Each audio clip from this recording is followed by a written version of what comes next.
വലിയ രീതിയിലുള്ള പ്രതിഷേധമാണ് കേരളത്തിന്റെ നാനാ കോണുകളിൽ നിന്നും ഉയരുന്നത്. കേരളത്തോട് അത്രയും കടുത്ത അവഗണന കേന്ദ്ര ബജറ്റിലും കേന്ദ്രം BJP സർക്കാർ കാണിച്ചു എന്നുള്ളത് വലിയ രീതിയിലുള്ള പ്രതിഷേധാർഹമായ കാര്യം തന്നെയാണ്.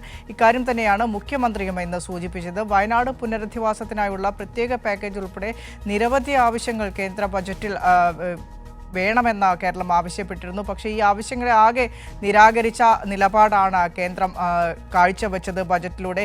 ഇത് പ്രതിഷേധാർഹമാണ് എന്ന് മുഖ്യമന്ത്രി പറയുന്നു. കേരളത്തിനായി വൻകിട പദ്ധതികളോ ബജറ്റിലില്ല.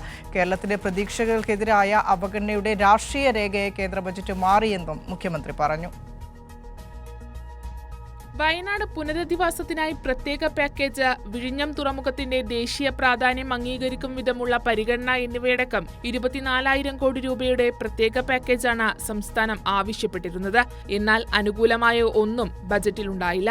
എയിംസ്, റെയിൽവേ കോച്ച് നിർമ്മാണശാല തുടങ്ങിയ നിരന്തര ആവശ്യങ്ങളും പരിഗണിച്ചില്ല.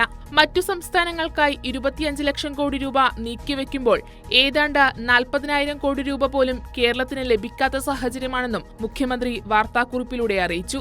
വിദ്യാഭ്യാസ രംഗത്തടക്കം കേരളം നേടിയ പുരോഗതി മുൻനിർത്തി കേരളത്തെ ശിക്ഷിക്കുകയാണ് കേന്ദ്രം. പുരോഗതി നേടിയ രംഗത്ത് മാത്രമല്ല, പുരോഗതി കൈവരിക്കേണ്ട മേഖലയെയും അവഗണിച്ചു. കേരളത്തിന്റെ പ്രതീക്ഷകൾക്കെതിരായ അവഗണനയുടെ രാഷ്ട്രീയ രേഖയായി കേന്ദ്ര പൊതുബജറ്റ് മാറിയത് അങ്ങേയറ്റം നിരാശാജനകവും ദൗർഭാഗ്യകരമാണെന്നും മുഖ്യമന്ത്രി പറഞ്ഞു. തെരഞ്ഞെടുപ്പ് എവിടെയെന്ന് നോക്കി അവിടെ കേന്ദ്രീകരിക്കുന്ന രാഷ്ട്രീയ സമീപനമാണ് ബജറ്റിൽ കണ്ടത്.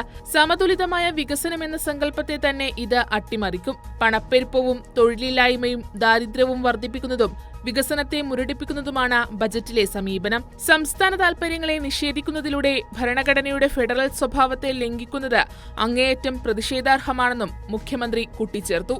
കൈരളി ന്യൂസ്, തിരുവനന്തപുരം.